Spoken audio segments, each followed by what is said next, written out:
No mites tää teidän virkamiesluotti? Mitä fiiliksiä? Mä oon ollut aina tosi huono kielissä. Ja esimerkiksi lukiossakin mun ruotsin kurssin arvosanat vaan vaikeutus noussut, niin vaan laski.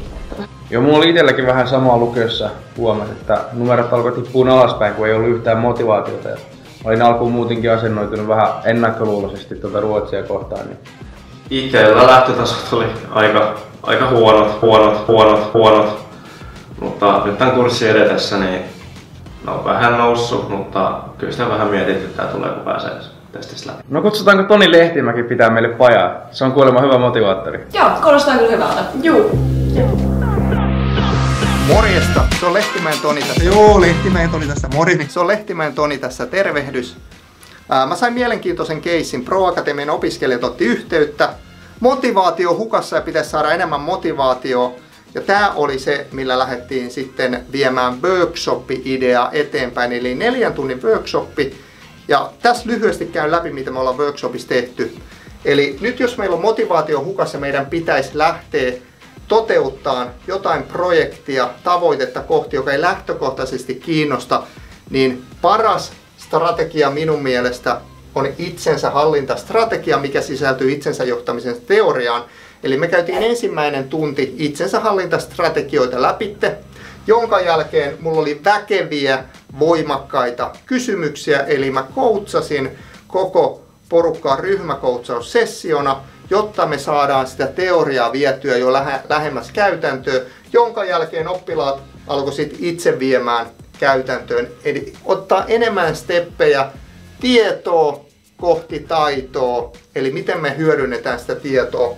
Ja sen jälkeen lopussa niin aikataulutettiin, milloinka minäkin päivänä tapahtuu mitä asioita, mitenkä tällä viikolla pitää projektia, tätä tavoitetta edistää, että me ollaan lähempänä eikä mennä kauemmaksi siitä. Ja lopuksi vielä follow-up eli seuranta, eli seurataan tätä projektia, prosessia viikoittain ja katsotaan, että me ollaan lähennyt tavoitetta. Niin lyhyesti tämä oli workshopin aihe ja nyt on mielenkiintoista odottaa sitten, että minkälaisia tuloksia tässä keissistä tulee.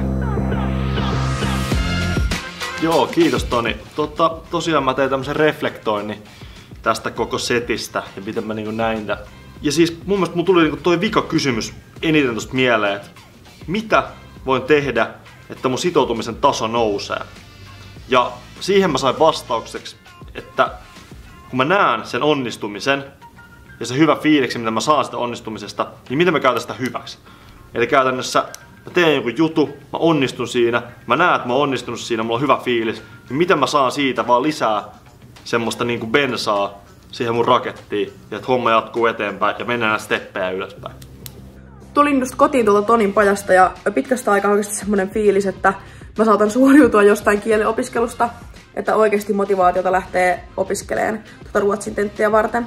Ja sit sitä mukaan mun mielestä musta tuntuu, että se ruotsin oppiminen menee sit semmoiseksi, että tuntuu vaan hyvältä, haluu koko ajan oppia lisää ja menee semmoisella hyvällä fiiliksellä.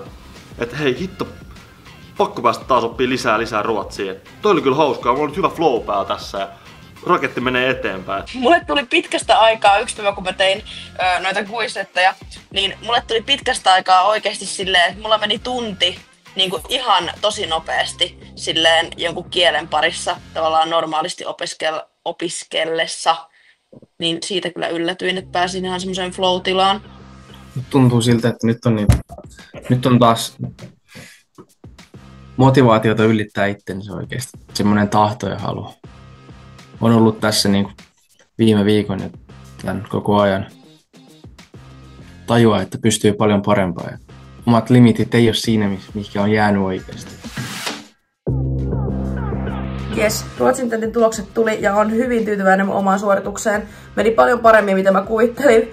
Ja uskon, että siihen vaikuttavin tekijä on se, että mä oon pysynyt niin kun, hyvällä asenteella koko ajan tätä ruotsin oppimista kohtaan. Ja mä oon muuttanut mun asennetta Tonin pojan jälkeen kielten opiskeluun. No niin joo, nyt on virkamiesruotsi vedetty läpi ja mitkä on fiilikset? No ihan mahtavat on fiilikset, että tentistä tuli 2. Oon todella tyytyväinen ajatella, mistä mä lähdin.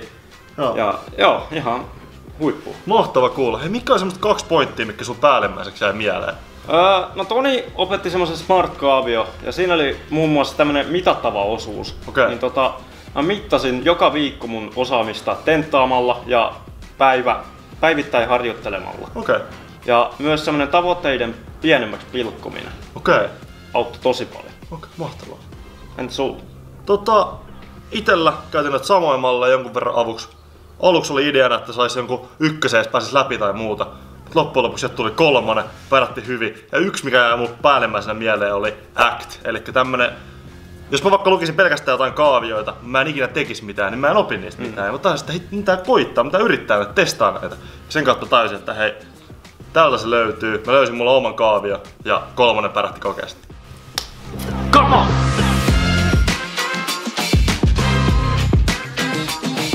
No ehkä se, että vaikka ei osaa alkuun, niin sä pystyt oppimaan uusia asioita vielä tavallaan niin kuin jälkeenpäinkin. Tämmöisissä, niin kuin, mä ehkä ajattelin, että mä oon niin kuin luovuttanut ruotsin suhteen sen takia, koska mä en ole ikinä ollut kauhean hyvä kielissä. Niin mä oon jotenkin ajatellut, niin kuin, että mä en voisi onnistua millään tasolla tässä niin kokeessa, että se tulee olemaan niin kuin tosi iso kompastumiskivi mulla. Että se ainakin. Ja sitten semmoinen, niin kuin, että ehkä pitkäjänteisyyden kautta, ja just, että niin kuin Joel sanoi, niin, että pienistä puroista syntyy niin kuin suurempia jokia. Että pienillä asioilla saa niin kuin isompia aikaiseksi. Oma asenne, siitä sen mä niin kuin olen aina tiennyt, mutta oma asenne vaikuttaa ihan hirveästi siihen niin kuin tekemiseen. Että koen, että esimerkiksi näistä sun niin kuin motivaatiopuheista ja tällaisista on ollut hirveästi hyötyä siinä mielessä, koska itse ei ole niin kuin tavallaan ajatellut noita asioita koskaan niin kuin positiivisella kannalla, jos kahdella on aina ollut niin kuin huono suhtautuminen niin kuin tommosiin juttuihin, mitkä ei ole niin kivoja. Tai silleen, esimerkiksi ruotsin opiskelu. On ollut mahtavaa huomata, että opiskelijat on pystynyt ylittämään itsensä ja saavuttaa jotain, mihin he ei lähtökohtaisesti itse edes uskoneet. Ja tämä kaikki on oikeastaan tapahtunut pienillä ajattelutavan sekä toiminnan muutoksilla. Onko sulla jotain asiaa, mihin sä haluaisit saada muutosta ja löytää motivaatioa? Ota yhteyttä, mä autan.